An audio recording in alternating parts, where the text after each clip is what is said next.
오늘 하나님께서 우리에게 주신 말씀은 고린도전서 11장 17절에서부터 34절 말씀입니다. 고린도전서 11장 17절에서부터 34절 말씀 우리 합독하겠습니다.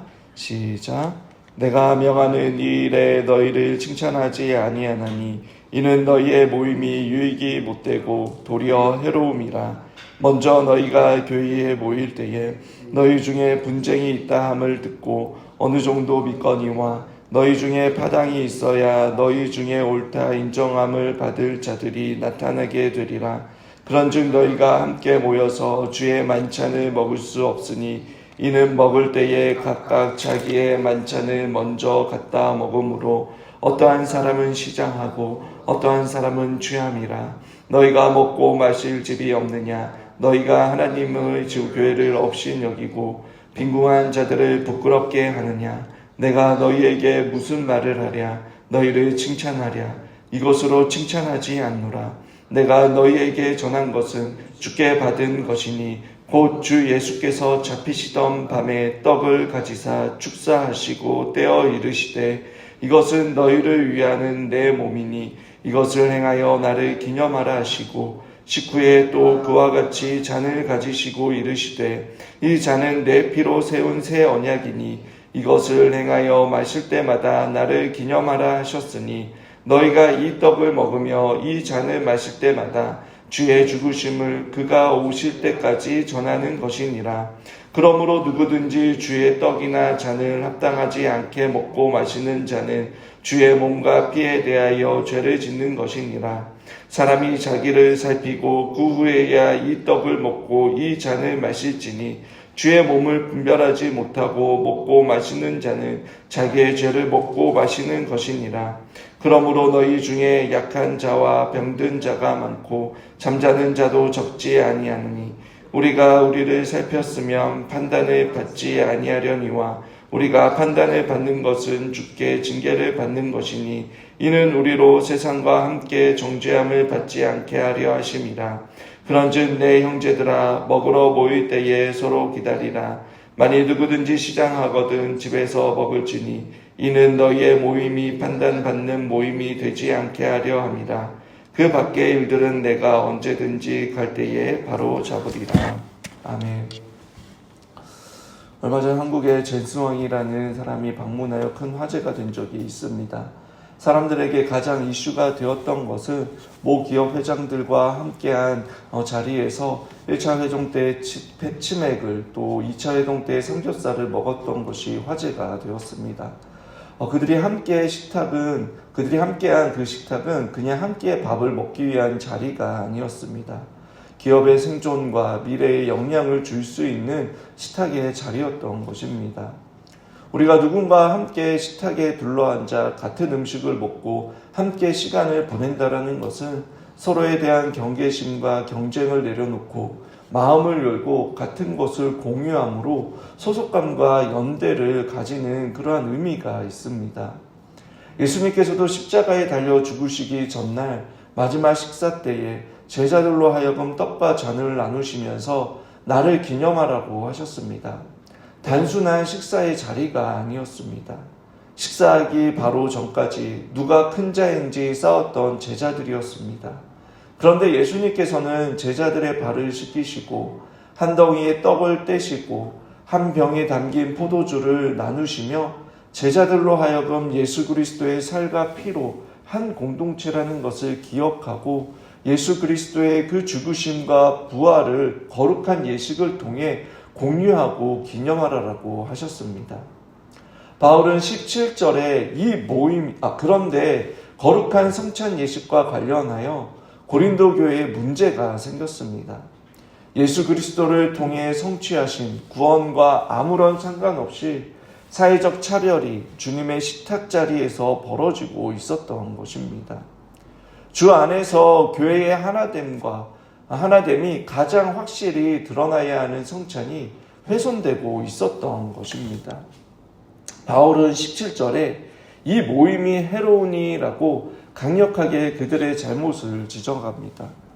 성찬 전 식사를 하는 것과 성찬 그 자체가 잘못됐다라는 것이 아닙니다.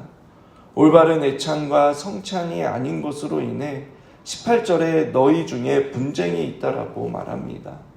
이것은 1장에서 말하는 당파 간의 분쟁이 아닙니다. 이번에는 교회 안에 있는 부자들과 가난한 자들 간의 차이로 인해 일어난 일이었습니다. 바울은 아마도 교회 안에 이러한 일이 일어나고 있다는 것을 믿고 싶지 않았던 것 같습니다. 19절에 바울은 냉소적으로 마치 죄인이 모인 곳에 파당이 있는 것이 당연하니까 놀랍지 않다라, 이렇게 된 이상 이 일로 올바른 자라도 드러났으면 좋겠다라는 그런 뉘앙스로 말하고 있는 것입니다. 바울은 20절에서부터 21절에 구체적인 그 파당의 내용을 기록하고 있습니다. 고린도 교회 성도들은 주일에 떡을 떼러 모였습니다. 그들은 주일 저녁 무렵 각자 자기의 음식을 가지고 교회에 모여 함께 식사하고 그 끝쯤에 예수 그리스도의 최후의 만찬을 기념하는 성찬을 거행하였습니다. 그런데 문제는 부자 그리스도인들이 많은 음식을 가지고 와서는 그들의 일과를 끝내고 늦게 도착할 수밖에 없고 또 별로 음식을 준비해 올 수 없는 노예나 가난한 노동자 출신의 형제들을 기다리지 않고 곧장 먹고 마셔대기 시작한 것입니다. 그래서 가난한 자들이 교회에 도착했을 즈음에 부자들은 배가 부르고 취해 있고 가난한 자들은 먹을 것이 없어 배가 고프게 된 상황이 벌어지게 된 것입니다. 주의 만찬을 위해 모였지만 실제로는 각자 자신의 만찬을 행하고 있었던 것입니다. 예수님의 희생과 형제 자매와의 교제하는 식탁의 교제는 없었습니다. 22절에 바울은 그들을 꾸짖습니다. 하나님의 교회를 업신여기고 빈궁한 자들을 부끄럽게 하는 행위라고 비난을 합니다.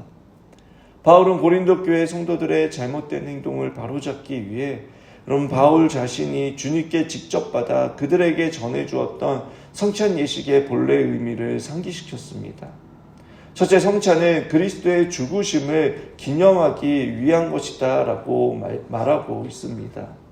23절 24절에 예수님께서 배반당하시던 밤에 성찬이라 불리는 성례를 제정하실 때에 떡을 가지시고 축사하시고 떼어 가라사대 이것은 너희를 위한 내 몸이니 이것을 행하여 나를 기념하라라고 하셨습니다.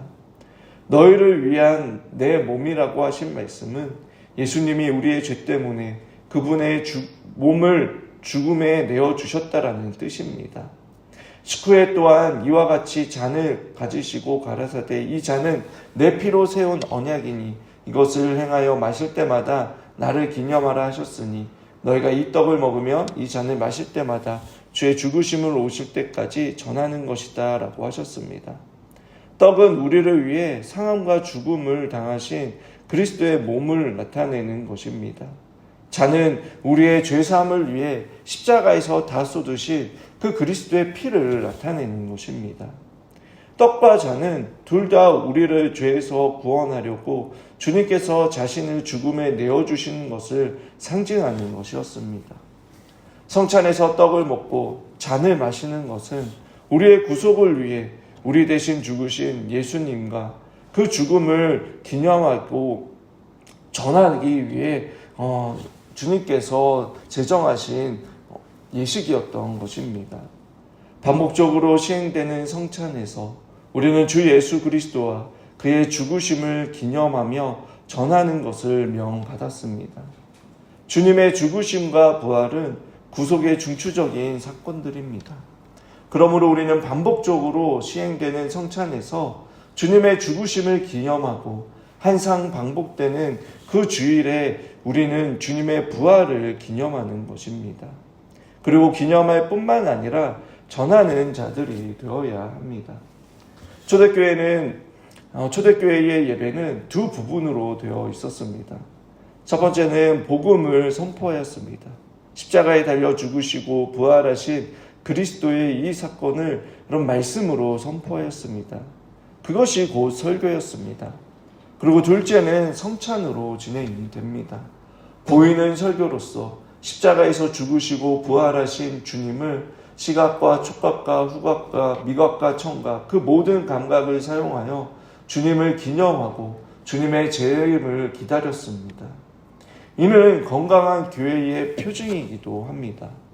올바른 말씀 선포와 올바른 성례의 시행 그리고 권증이 참된 교회의 표징인 것입니다. 그런데 고린도 교회는 올바른 성례를 시행하기도 전에 식사 문제로 그리스도의 몸을 더럽히게 된 것입니다. 이어서 27절에서부터 34절은 여러분 성찬에 참여할 때의 올바른 태도에 대해 기록합니다. 바울은 주의 떡과 잔을 합당치 않게 먹고 마시는 것은 주의 몸과 피를 범하는 중대한 죄라고 경고합니다. 성찬에 참여하는 모든 신자는 반드시 먼저 자기를 철저히 살펴야 했습니다. 성찬에 합당치 않게 참여한 자는 21절에서 22절에서 지적한 것처럼 교회를 업신여기고 빈궁한 자들에게 상처를 주는 무절제함과 사랑이 없는 행위를 하는 자는 여러분 성찬식에 상징하는 그 예수 그리스도의 대속의 죽음을 무시하고 그것을 통해 이루신 새 언약의 교제를 부정하는 것이다 라고 말하고 있습니다. 그러므로 그러한 행위들을 하는 자는 성찬식이 상징하는 그 그리스도의 대속과 새 언약의 은혜를 입지 못하고 도리어 성찬식의 그 떡과 잔이 상징하는 주님의 몸과 피를 욕되게 하는 죄를 짓는 것이다 라고 말하고 있습니다. 성찬을 통한 영적인 유익을 얻어야 하는데 도리어 스스로 하나님의 심판과 진노의 대상으로 만들어 버리게 되는 것입니다. 그렇다고 죄를 지었다고 해서 그럼 무조건 성찬에 참여하지 못하는 것이 아닙니다. 28절에 자신을 살핀 후에 성찬에 참여할 것을 말합니다. 예수 그리스도의 죽음과 부활의 신앙을 믿고 있는지 점검하고 구원받은 자로서 합당한 삶을 살아가고 있는지 회개하며 새로운 결단을 가지고 성찬에 참여할 것을 말하고 있습니다. 우리도 성찬을 거행하기 전 일주일 전에 고지를 하고 성찬을 준비하도록 합니다. 그렇게 할 때에 31절에 판단을 받지 아니한다라고 말씀하고 있습니다. 바울은 결론적으로 33절에서부터 34절에 고린도 교인들에게 성찬식의 올바른 방법을 구체적으로 이야기합니다. 첫째로 그들은 모두 모여 같이 식사를 하기 위해 서로를 기다려야 한다라고 말합니다. 또 둘째로 부자 중에 배고파서 가난한 자들이 교회에 도착하여 공동체 식사를 시작할 때까지 기다릴 수 없으면 자기 집에서 미리 먹고 와야 한다라고 말합니다. 그렇지 않고 지금 그들이 행하는 대로 성찬식을 범하면 그들은 축복을 위해서는커녕 심판을 받으러 모이는 것이 된다라고 말하고 있습니다. 바울의 이 권면은 성도가 함께 식사를 하고 성찬을 하는 것은 단순한 식사를 하는 자리가 아니라 그리스도의 구속의 은혜와 성도 간의 하나됨을 기쁨과 감사함으로 참여하는 것이며 또 거룩한 예식을 강조하고 있는 것입니다.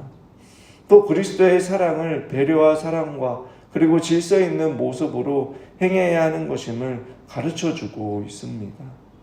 단순한 종교적 의식이 아니라 성령 안에서 그리스도의 연합과 공동체의 하나됨을 경험하는 자리가 바로 성찬임을 가르쳐주고 있습니다. 말씀을 정리하겠습니다. 주님께서 제정하신 성찬은 우리를 위해 죽으시고 부활하신 예수 그리스도를 떡과 포도주로 기념하는 예식입니다. 이를 행함으로써 성령 안에서 예수 그리스도의 연합을 모든 감각을 통해 느낄 수 있을 뿐만 아니라 실제로 성령 하나님께서 예식을 통해 우리에게 구원의 은혜를 전인격적으로 베풀어 주십니다. 뿐만 아니라 한 빵과 한 포도주를 통해 주 안에서 한 형제 자매됨을 확인하는 시간이 성찬이기도 합니다. 말 그대로 성찬식 전의 식사와 성찬식은 사랑을 나누고 하나가 되는 시간이었습니다. 그런데 그러한 시간이 배려와 기다림 없이 차별로 인해 심각하게 훼손되고 고린도 교회에서는 더럽혀지게 된 것입니다. 사도 바울은 이러한 행위에 대해 예수 그리스도의 죽으심을 모독하는 잘못된 일이라고 말합니다. 심지어 이런 일로 말미암아 병이 들었거나 죽은 사람도 있다라고 기록하고 있습니다. 우리 공동체의 모습은 어떻습니까? 혹 자신의 모습은 어떻습니까? 고린도 교회는 음식과 음료로 상류층과 하류층이 나뉘고 그것으로 인해 주님의 몸된 교회가 찢기는 갈등과 분열을 가져왔습니다. 혹 우리 안에도 미묘한 방식으로 소외감을 느끼게 하고 차별을 하고 있지는 않습니까? 혹 누군가에게 열등감을 느끼고 있지는 않습니까? 사탄은 끊임없이 교회의 하나됨과 우리 안의 화목을 깨트리도록 합니다. 외부의 공격보다 내부의 갈등과 분열이 교회를 쉽게 무너뜨리게 하는 것입니다. 상대방의 악의가 없는 것이라 할지라도 무관심과 세심한 배려가 없는 것도 문제인 것입니다.